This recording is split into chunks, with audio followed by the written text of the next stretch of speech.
Assalamualaikum warahmatullahi wabarakatuh.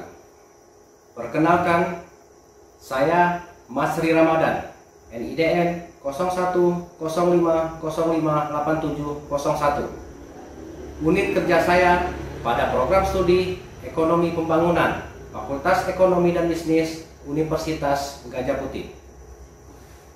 Sebelum saya memaparkan tentang mata kuliah yang saya ajarkan pada program studi Ekonomi Pembangunan, saya akan menjelaskan sedikit tentang sejarah pendidikan saya.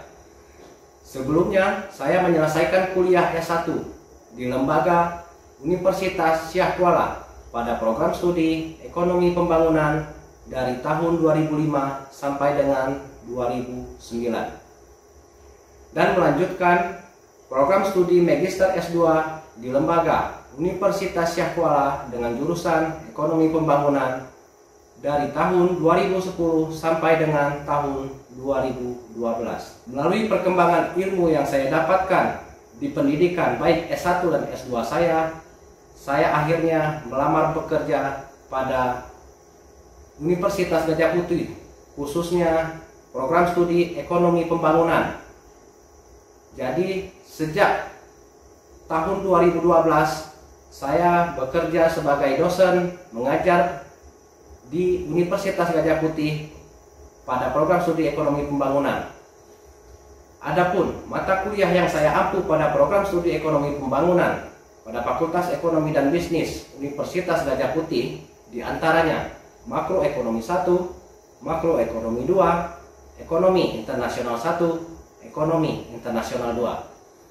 Keempat mata kuliah tersebut tersebar di semester ganjil dan semester genap setiap tahun akademiknya.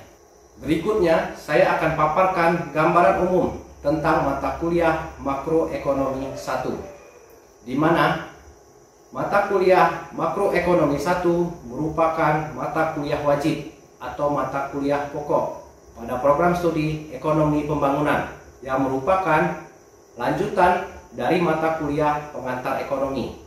Artinya, mahasiswa harus lulus untuk mata kuliah pengantar ekonomi dahulu baru bisa mengikuti mata kuliah Makroekonomi 1. Adapun bahan kajian dalam mata kuliah Ekonomi Makroekonomi 1 meliputi 1. Perkembangan ilmu ekonomi makro, 2. Perhitungan pendapatan nasional, ketiga, teori konsumsi, keempat, teori tabungan, kelima, teori investasi, keenam, teori institusi, ketujuh, teori keuangan, kedelapan, teori uang, kesembilan, teori kemiskinan, kesepuluh, teori pengangguran, dan yang terakhir, teori inflasi. Untuk perkuliahan yang saya laksanakan di kelas itu sebanyak 14 kali tatap muka, baik itu secara daring maupun secara luring. Ditambah dengan 2 kali evaluasi hasil pembelajaran mahasiswa dalam bentuk ujian tengah semester dan ujian akhir semester. Serta saya memberikan tugas kepada mahasiswa terukur, terstruktur melalui kuis, diskusi kelompok, dan presentasi mata kuliah.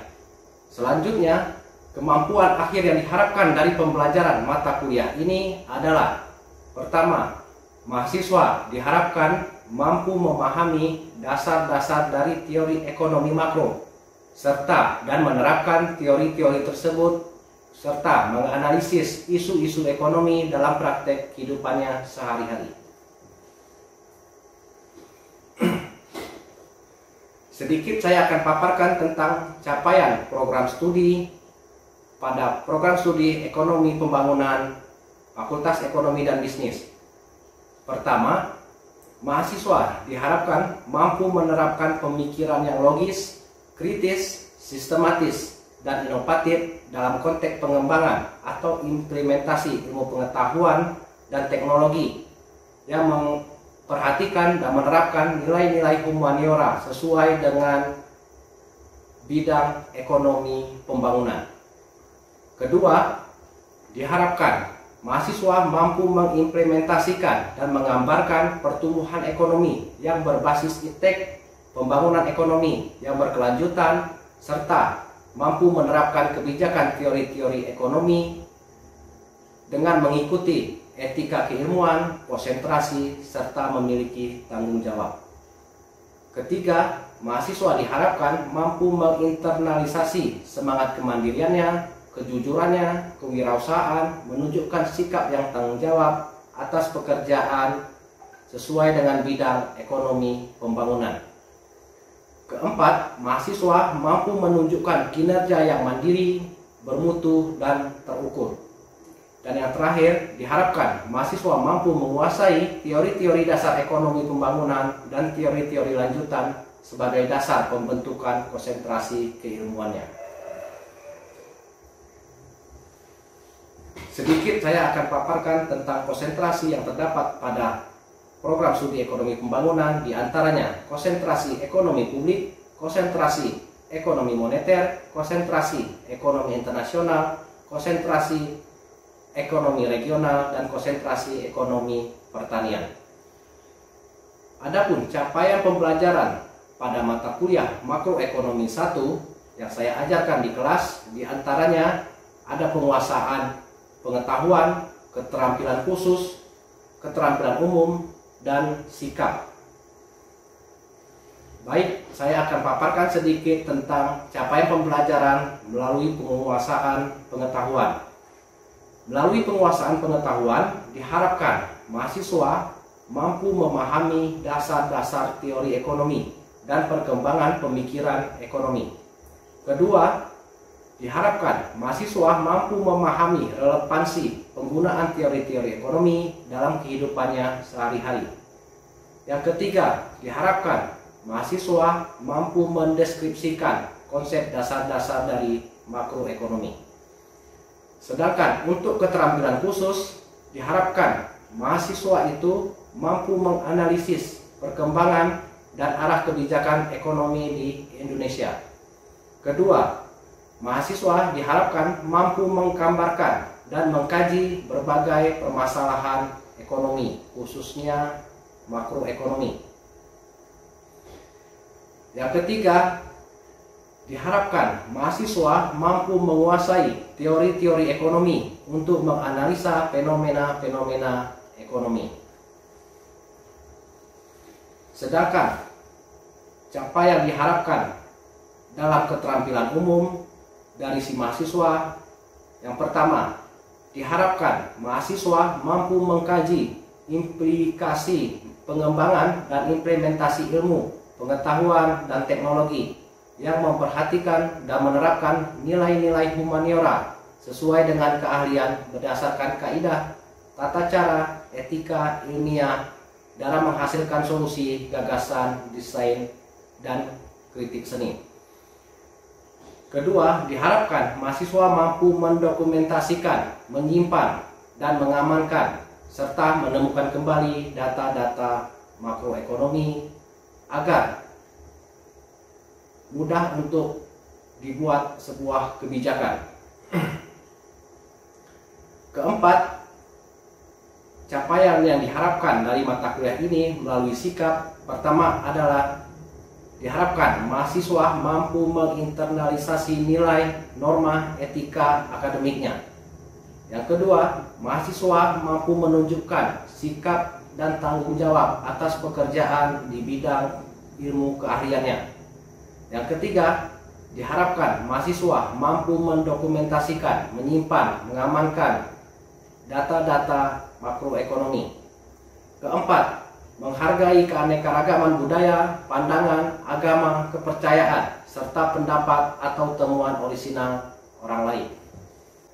Adapun metode pembelajaran yang saya lakukan di kelas yaitu dengan metode ceramah, diskusi, atau tugas kelompok, baik yang dilakukan secara tatap muka maupun secara daring.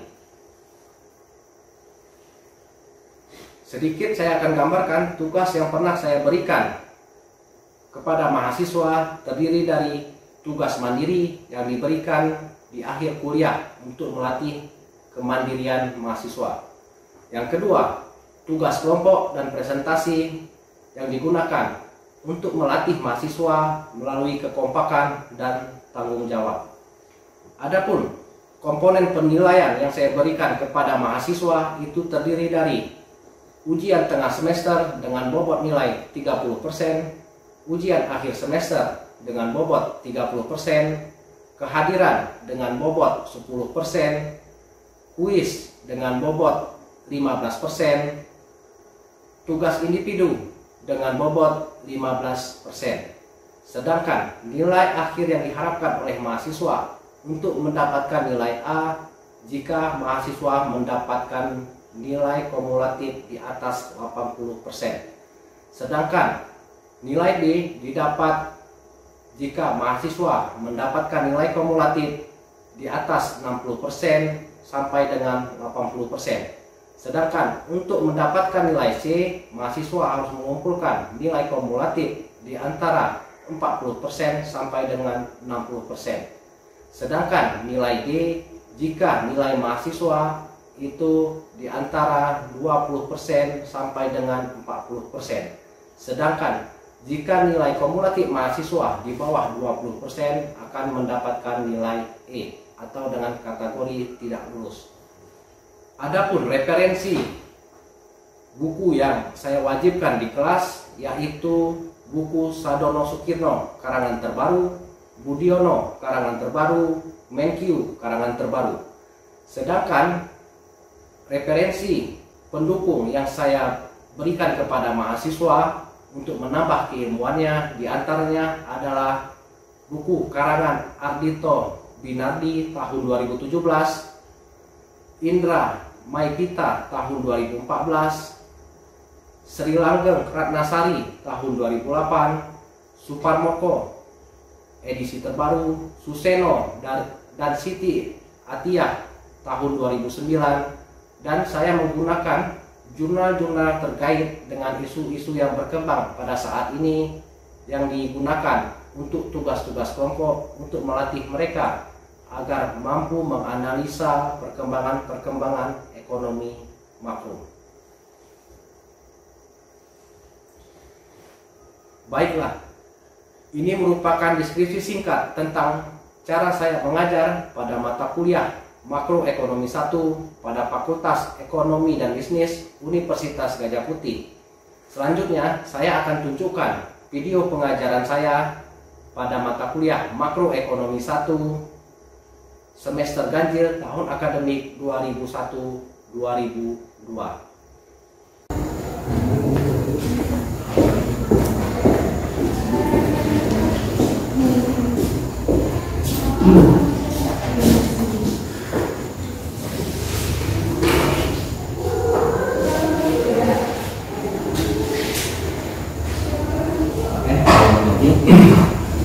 Assalamualaikum warahmatullahi wabarakatuh.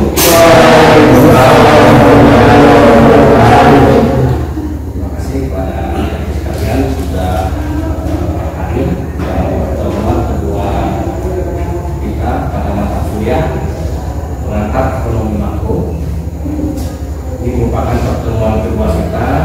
Yang sebelumnya minggu kemarin kita bahas pertemuan pertama tentang kontrak kuliah, tentang rencana pembelajaran kita, bagaimana teori-teori apa saja yang kita pelajari dalam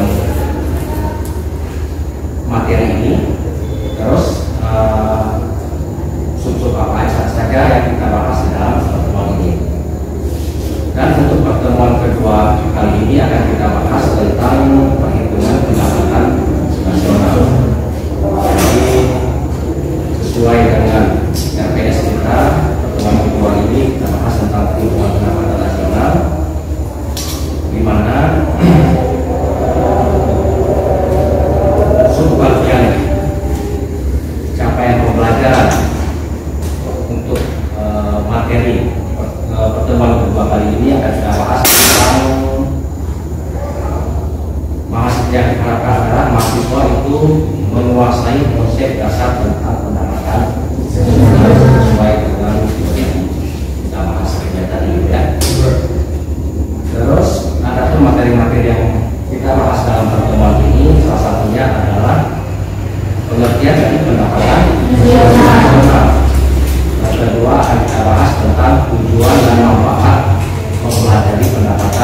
nasional. Yang ketiga akan kita bahas tentang konsep pendapatan nasional. Yang keempat akan kita bahas tentang metode perhitungan pendapatan nasional. Yang terakhir akan kita bahas tentang pendapatan per kapita. Ini akan kita bahas pada pertemuan ini. Adapun yang kita harapkan dalam pertemuan ini itu adik-adik mahasiswa itu sudah memahami tentang pengertian dan pendapatan nasionalnya, tujuan dan manfaat, konsep, begitu juga dengan metode sampai dengan pengertian dari pendapatan per kapitanya. Ya. Mungkin untuk selanjutnya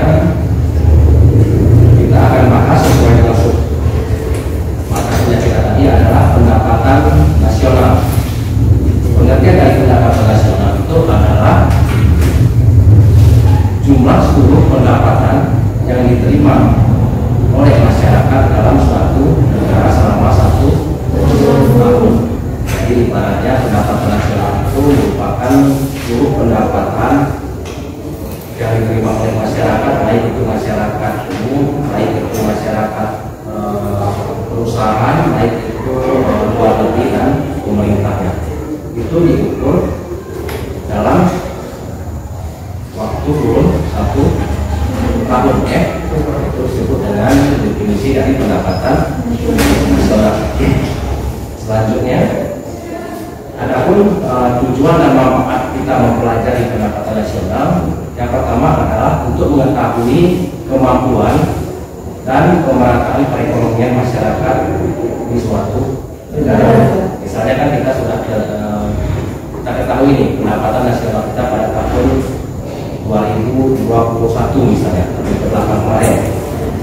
Jadi setelah dapat pendapatan nasional tersebut, otomatis kita pasti mengetahui apa-apa saja bentuk pendapatan nasional kita, yang mana yang paling besar, di sektor mana saja yang paling besar, dan di sektor mana saja yang mungkin masih minim atau sedikit, gitu ya. Yang kedua adalah memperoleh tafsiran yang baik tentang nilai barang dan jasa dalam waktu kurun satu tahun. Jadi dengan adanya pendapatan nasional nanti kita ketahui nilai barang dan jasa yang paling banyak itu di sektor apa saja. Yang kita ketahui bahwa sektor di dalam PDRB tersebut itu ada banyak, kan? Ada 11, itu mulai dari sektor pertanian sampai dengan sektor jasa-jasa, gitu ya. Terus yang ketiga adalah membantu pemerintah dalam merencanakan dan melaksanakan program pembangunan. Jadi ibaratnya dengan adanya data pendapatan nasional kita, dengan adanya data PDRB, otomatis pemerintah kita itu mudah untuk merencanakan program pembangunan ke depan. Apa yang perlu dikembangkan mulai dari sektor jasa, sektor pertanian tadi sampai dengan sektor jasa. Itu yang ketiga. Yang keempat adalah mengkaji dan mengendalikan faktor-faktor mempengaruhi perekonomian negara. Jadi sebuah negara itu ada mungkin asalnya seperti tujuan dan manfaatnya lainnya tadi adalah mengetahui struktur perekonomian negara agraris, ada negara industri, ada negara yang jasa.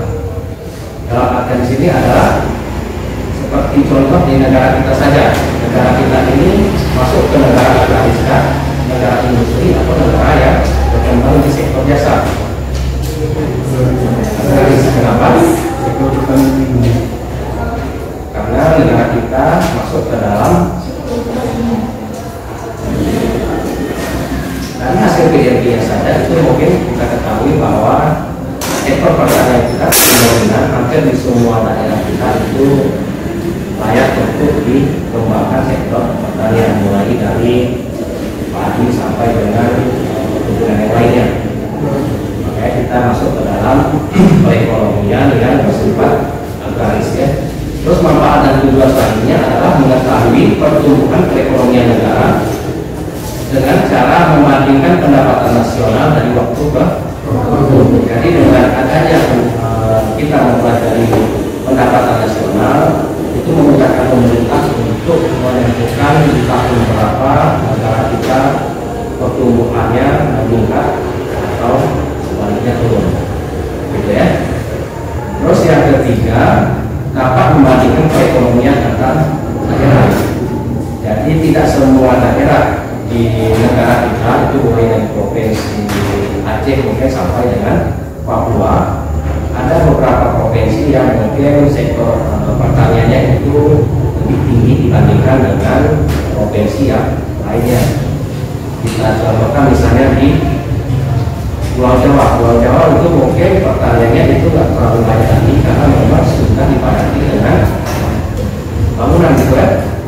Jadi barangnya di sana mungkin sudah ke industri dan jasa yang sektor menjadi unggulannya.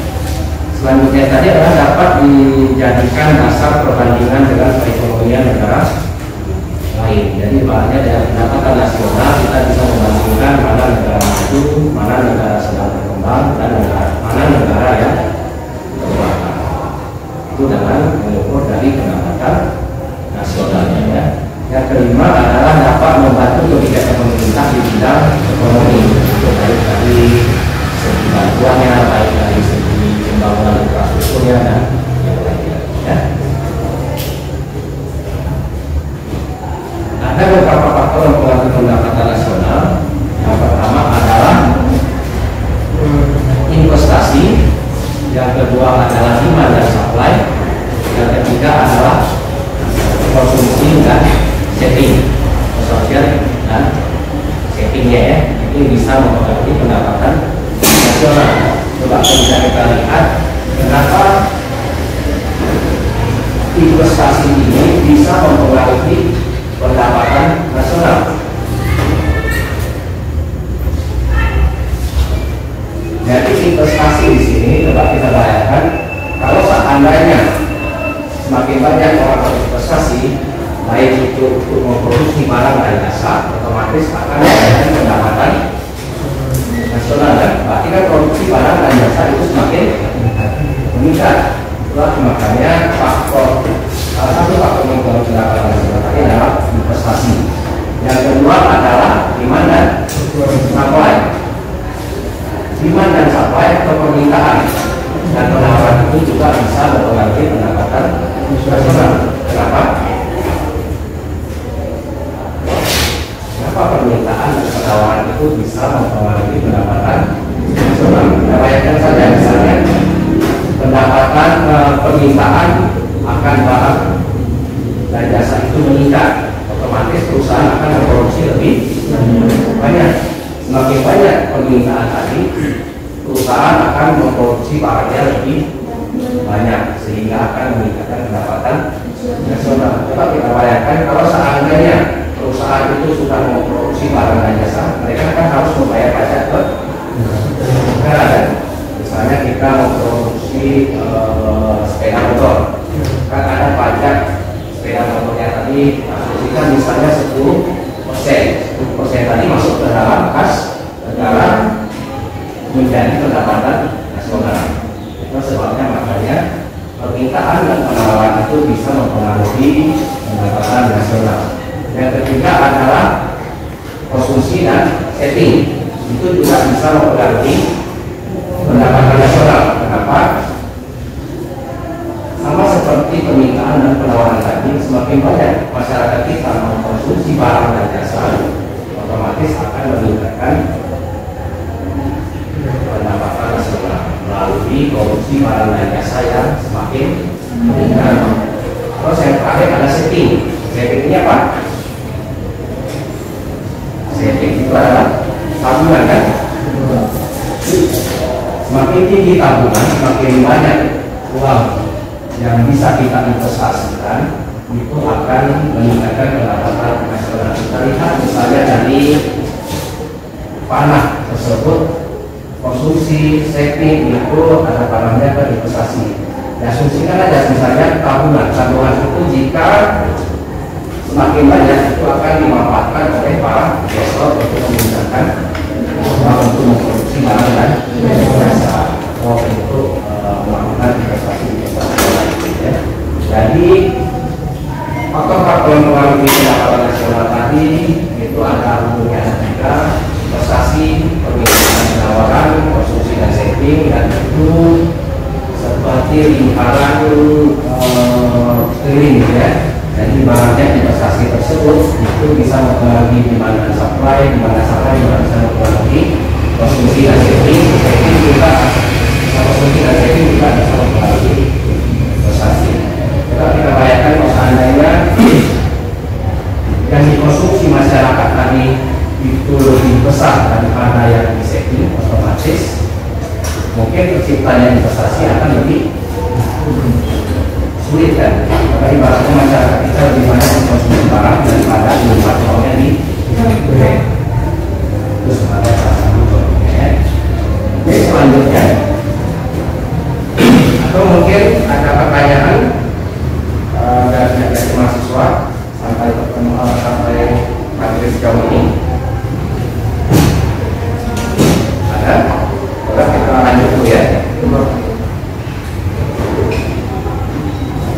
Terus dari konsep pendapatan nasional tadi kita melihat ada PDB.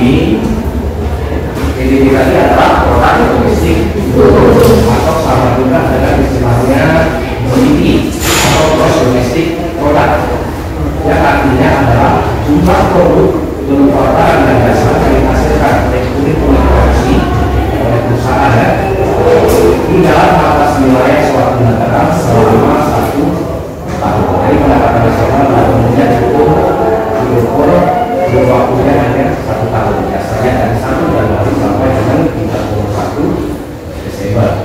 Jadi bukan waktu 1 tahun. Itu yang dihasilkan tadi adalah produksi baik itu barang dan jasa, tapi masih di dalam aktual batas wilayah negara kita. Jadi di sini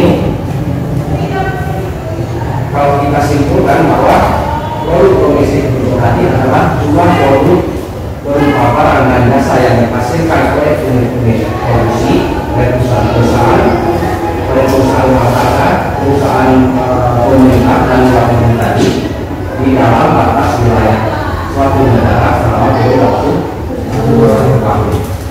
Dalam perhitungannya termasuk juga hasil produksi dan jasa yang dihasilkan oleh perusahaan atau orang asing yang beroperasi di wilayah negara bersangkutan dan negara kita. Misalnya kita mau pendapatan negara kita, tapi yang bersangkutan negara kita sendiri kan, itu perusahaan asing juga masuk dihitung pendapatannya sebagai pendapatan nasional kita, atau dihitung berdasarkan GDP-nya, GDP-nya ya. Jadi ada orang-orang asing yang menanamkan modal di negara kita, itu pendapatannya juga. Nanti kita lihat bedanya PDB, GDP dan ada satu lagi PNB atau PNB. Ini keduanya mungkin mirip ya, antara PDB tadi dengan PNB. Itu ada ingat. Yang satu lagi PDB. Kalau yang satu konsep pendapatan yang ini itu PNB atau nasional bruto. Itu adalah produk barang dan jasa yang dihasilkan masyarakat suatu negara dalam periode tertentu, biasanya 1 tahun, termasuk di dalamnya barang dan jasa yang dihasilkan oleh masyarakat negara tersebut yang berada di luar negeri.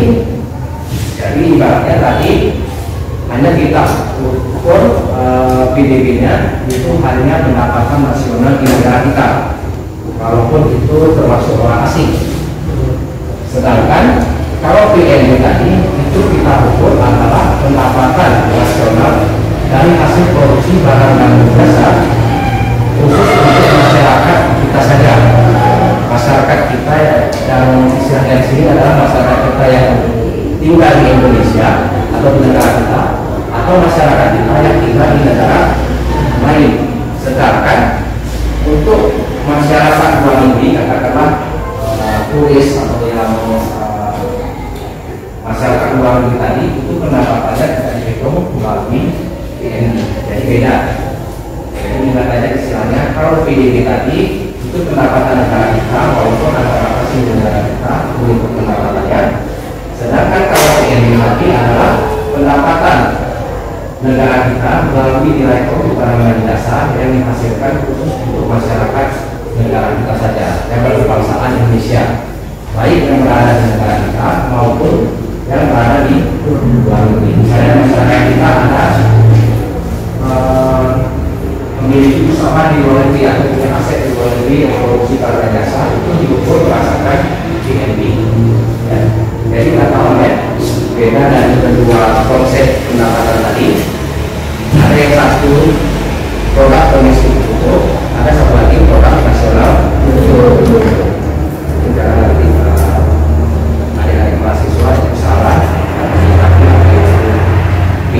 berikut BNI ya.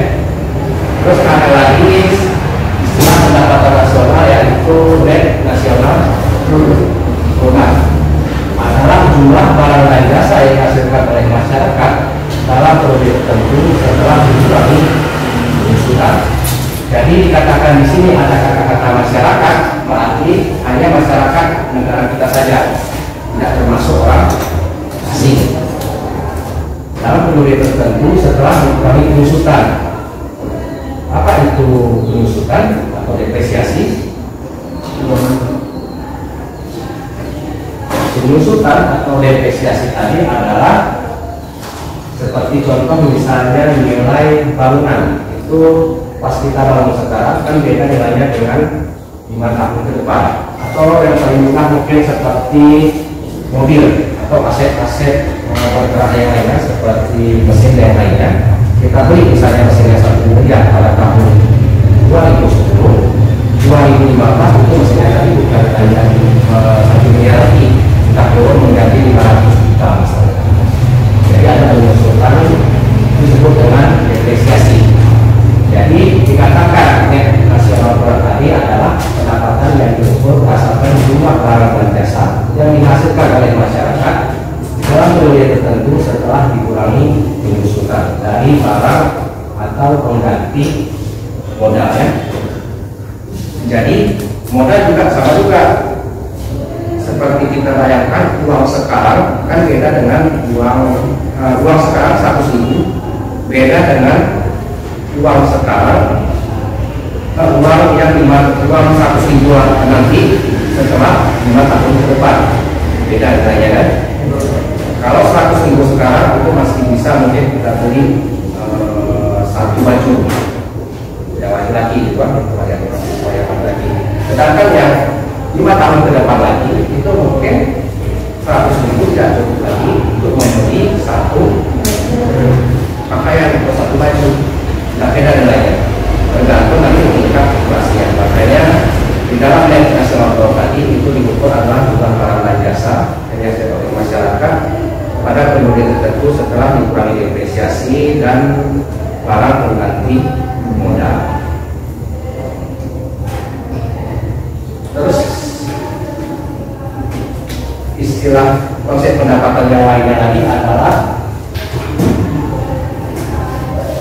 konsep pendapatan yang lainnya tadi adalah NNI. Apa itu?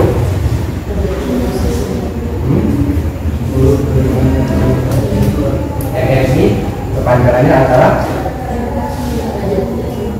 Net National Income. Itu adalah jumlah seluruh penerimaan yang diterima oleh masyarakat setelah dikurangi pajak tidak langsung. Ada istilah pajak langsung dan pajak tidak langsung. Pajak langsung adalah pajak yang sudah dipotong langsung oleh, kita contohkan saja seperti bendahara, dan langsung diberikan kepada siapa penerima upah tersebut, gitu kan. Tapi upahnya sudah dari misalnya gajinya 2 juta sudah dikurangi pajak pendapatan misalnya kita asumsikan 10%. Ada istilah satu lagi adalah pajak tidak langsung. Pajak tidak langsung adalah pajak apa itu? Apa itu pajak tidak langsung? Pajak tidak langsung adalah pajak yang bisa kita alihkan untuk orang lain yang membayarnya. Bukan kita selaku yang memproduksi barang tersebut yang membayar, tetapi pihak konsumen misalnya yang membayar. Atau pajak yang bisa dialihkan kepada pelaku ekonomi yang lainnya. Contoh misalnya seperti kita memproduksi, para petani itu memproduksi kopi. Petani apakah Anda membayar pajak? Ada nggak? Petani setelah memproduksi kopi setelah dia jual, ada nggak dia pajak? Enggak kan? Terus siapa yang membayar pajak? Para produsen kan? Kalau kita lihat kopi di saat mereka harus mengekspor barang tersebut, baik itu dari daerah satu ke daerah lain atau dari negara kita ke negara lain, itu kan dikenakan pajak. Tapi petani tadi tidak membayar pajak itu bisa dialihkan ke produsen yang membayarkan pajak. Tapi barang tersebut tetap dikenakan pajak. Itu disebut dengan pajak tidak langsung. Jadi bukan konsumennya yang membayar istilahnya, tapi bisa dialihkan ke produsennya yang membayar. Atau bisa juga seperti bukan produsennya yang membayar, tetapi pemerintahnya yang membayar. Kalau ada subsidi, ada istilah misalnya pemerintah mengurangi subsidi penerimaan pajak untuk komoditi tertentu misalnya, kan? Berarti kan pemerintah yang mengalami dari pajak tersebut, ya. Oke. Selanjutnya ada personal income. Personal income adalah jumlah seluruh penerimaan yang diterima oleh masyarakat yang benar-benar sampai ke tangan masyarakat setelah dikurangi oleh tambahan iuran asuransi, iuran jaminan sosial, dan ditambah dengan transfer payment. Ini adalah pendapatan perorangan, pendapatan masyarakat kita, atau pendapatan kita contohkan saja seperti PNS. Pendapatan PNS tadi itu setelah dikurangi pajak, ada lagi dikurangi laba tambahan kalau perusahaan, ada lagi iuran asuransi. PNS dikenakan asuransi kan, BPJS misalnya ditarik, ada BPJS, terus biaya yang lainnya itu sebutkan iuran asuransi. Iuran jaminan sosial ada juga yang dipotong, ditambah lagi dengan transfer payment. Itu kalau khusus untuk perusahaan, itu ada transfer paymentnya. Itu kalau misalnya untuk orang tertentu biasanya tidak ada. Jadi ingat aja, kalau personal income tadi adalah penerimaan masyarakat individu yang benar-benar sampai ke tangannya setelah dikurangi semua beban, baik pajaknya, baik labanan, baik asuransi, jaminan sosial, dan ditambah dengan transfer payment, ya. Terus selanjutnya lagi ada pendapatan disposable income atau disingkat dengan DI. Itu adalah pendapatan yang diterima masyarakat yang sudah siap untuk dibelanjakan. Itu biasanya pendapatan yang kita terima, baik itu perusahaan, PNS dari pemerintah dan yang lainnya. Biasanya pajak yang disposable income tadi, pendapatan kita misalnya 3 juta, setelah dikurangi pajak sisanya 3 juta 400, itu yang diberikan ke kita 200 lagi sudah disetor langsung ke kas negara sebagai pajak penghasilan atau pajak pendapatan. Ini konsep-konsep dari pendapatan yang sudah kita bahas. Ada banyak istilah tadi ya. Ya, mahasiswa yang di sini kita bahas tadi ada GDP, ada GNP, terus ada Net National Product, terus ada Net National Income, terus ada National Income dan disposable pendapatan disposable. Terus sedikit yang kita bahas adalah metode perhitungan pendapatan nasional. Metode perhitungan pendapatan nasional itu ada 3 metode. Pertama adalah metode produksi. Apa itu metode produksi?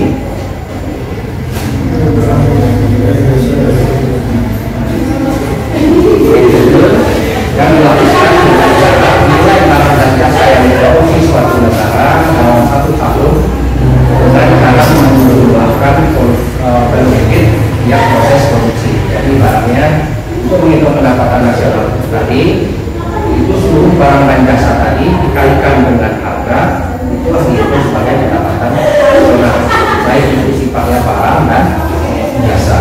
Jadi contohnya misalnya sepeda motor diproduksi oleh Indonesia sebanyak 1 juta unit dikalikan dengan harga misalnya 10 juta, berarti berapa pendapatan nasionalnya? 10 juta dikali 100 unit saja.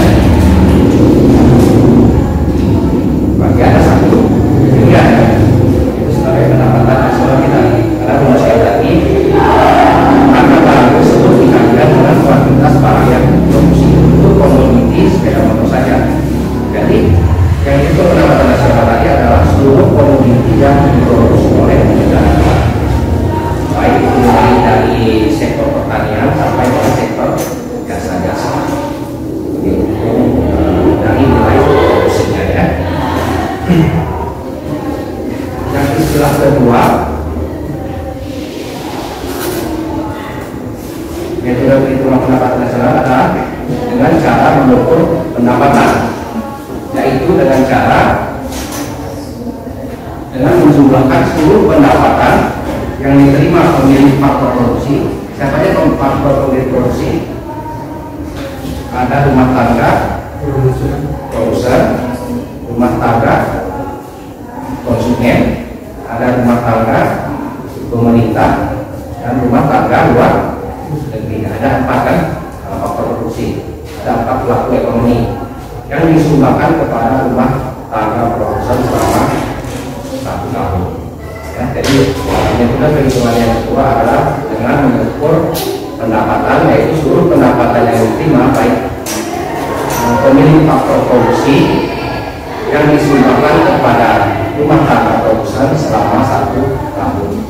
Rumah tangga produsen tadi ada artian adalah rumah tangga yang memproduksi barang dan jasa. Dalam artian di sini adalah produsen kan. Jadi misalnya seperti kita masyarakat pasti membeli barang dan jasa barang hadiah. Produsen juga membeli barang dan jasa juga kan. Karena mungkin ibaratnya dia produsen yang lain kan. Pasti dia membeli barang dan jasa juga untuk kebutuhan hidupnya. Terus untuk pemerintah, dia pasti juga membeli barang dan jasa seperti misalnya kertas, pulpen dan seterusnya untuk menjalankan operasi pemerintahnya. Sedangkan yang lain adalah untuk ekspor dan impor atau luar negerinya juga membutuhkan rumah tangga produsen. Jadi metode yang kedua tadi adalah pendapatan nasional kita itu dihitung berdasarkan berapa pendapatan para produsen yang ada di negara kita dalam memproduksi barang dan jasa selama waktu 1 tahun. Karena semua faktor produksi tadi, semua pelaku ekonomi tadi pasti membeli barang dan jasa yang dihasilkan oleh produsen. Ya. Itu yang kedua. Dan yang terakhir adalah itu perhitungan pendapatan nasional berdasarkan pengeluarannya. Jadi kalau pengeluaran yang tadi mungkin kalau kita pahami adalah pendapatan nasional yang diukur berdasarkan seberapa banyak yang dikeluarkan uangnya, baik itu dari pelaku ekonomi pertama sampai dengan pelaku ekonomi yang keempat. Jadi ada istilahnya RDK, RDP, RDG dan ini konsumen, ini produsen, ini pemerintah dan artinya adalah pengeluaran. Yang kita beri semua pendapatan nasional berdasarkan pengeluaran, yaitu dengan menjumlahkan pengeluaran secara nasional untuk membeli barang dan jasa yang dihasilkan dalam waktu 1 tahun dengan cara menjumlahkan pengeluaran konsumennya, produsennya, pemerintahnya, dan pengeluaran luar negerinya. Makanya untuk negara kita itu biasanya menghitung pendapatan nasional menggunakan metode berdasarkan yang ketiga ini. Karena kita nggak pasti melihat istilah persamaan baik sama dengan C tambah B tambah I tambah ekspor dan impor. C ini merupakan konsumen kan. Terus apa namanya, C tambah B tadi. Terus ada produsen, ada lagi nanti pemerintah, ada lagi nanti ekspor dan impor. Jadi pendapatan nasional ini yang biasanya kita gunakan untuk apa namanya, menurut pendapatan nasional khusus untuk negara kita saja. Ini ada dua siswa, mungkin ada pertanyaan dan pertemuan yang sudah kita sampaikan. Ini teorinya sudah Bapak jelaskan semuanya, mulai dari konsep pendapatan nasional, pengertian pendapatan nasional baik PDB, PNB, PI dan seterusnya tadi, sampai dengan cara menghitung pendapatan nasional. Cara menghitung pendapatan nasional tadi dan saja ada 3 metode. Yang pertama berdasarkan apa tadi? Berdasarkan produksinya. Yang kedua berdasarkan pendapatan. Yang ketiga berdasarkan pengeluaran. Tidak saja ya, produksi berarti itu produksinya, sebagai dasarnya. Kalau misalnya pendapatan itu berarti pendapatan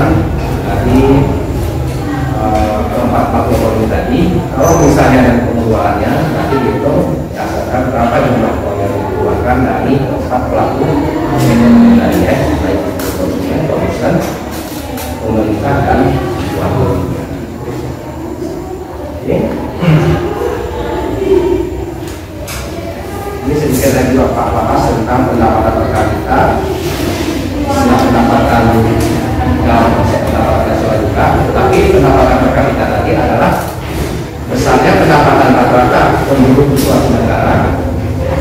Pendapatan per kapita ini diperoleh dari hasil pembagian pendapatan nasional suatu negara dengan jumlah penduduk negara tersebut, atau setelah dibagi dengan jumlah penduduk di suatu negara tersebut. Contohnya misalnya pendapatan nasional kita kan banyak tuh. Jadi untuk mendapatkan pendapatan nasional kita per kapita per individunya atau perorangannya, itu biasanya berapa jumlah pendapatan yang dihasilkan oleh satu negara dibagi dengan jumlah untuk dapatnya pendapatan nasional per kapita. Ya.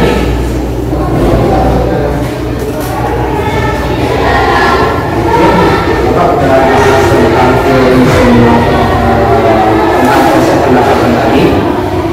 Jadi ada mulai dari dia untuk pendapatan nasional, cara menghitung pendapatan nasional, dan pada pertemuan ini Bapak ingin memberikan latihan kepada kalian.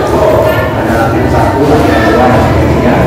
Di sini Bapak tinggal lihat ada yang pertama, ada jika diketahui misalnya GDP tadi adalah gross nasional produk, itu makanya adalah 9.790 miliar. Depresiasinya itu ada 500 miliar. Penerimaan dan pajaknya ada 250 miliar atau IPK-nya. Itu asuransinya ada 72 miliar. Untuk sosialnya ada 20 miliar. Untuk kelas perpalingannya ada 140 miliar. Untuk pajaknya ada 225 miliar. Itu berapa personal income-nya. Ini nanti coba ada mahasiswa kerjakan menjadi tugas daripada mahasiswa ya. Ini nanti namanya dari tugas tersebut dikerjakan secara individual, buat di dalam kerja portfolio, dan nanti akan dicontohkan di pertemuan ketiga ya, di awal pertemuan nanti akan kita bahas dan akan kita review lagi tentang bagaimana hasil atau berapa sebenarnya hasil dari personal income-nya. Oke, masih boleh ya. Terus sampai pertemuan ini apakah ada pertanyaan? Ada? Sebelum kita mulai pertemuan kita ini,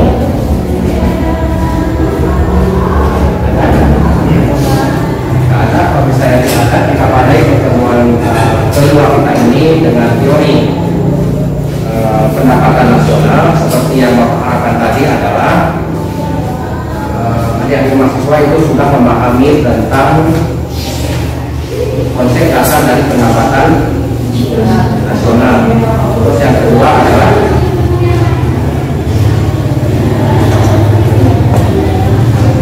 ada tujuan dan manfaat mempelajari pendapatan nasional. Yang ketiga ada konsep pendapatan nasional, itu pengertian daripada GNP tadi, GDP, PDB, NI sampai dengan pendapatan per kapita. Terus ada metode perhitungan pendapatan nasional. Yang terakhir adalah pendapatan per kapita. Itu ada mahasiswa harus paham. Dan akan kita review lagi pertemuan ini sebelum pertemuan kita ke depan. Sebelum kita bahas pertemuan ketiga, akan kita review lagi tentang pertemuan kita yang kedua tentang pendapatan nasional. Ya, oke. Dari mahasiswa kita padai pertemuan kita ini. Bapak hadirin, assalamualaikum warahmatullahi wabarakatuh. Waalaikumsalam warahmatullahi wabarakatuh.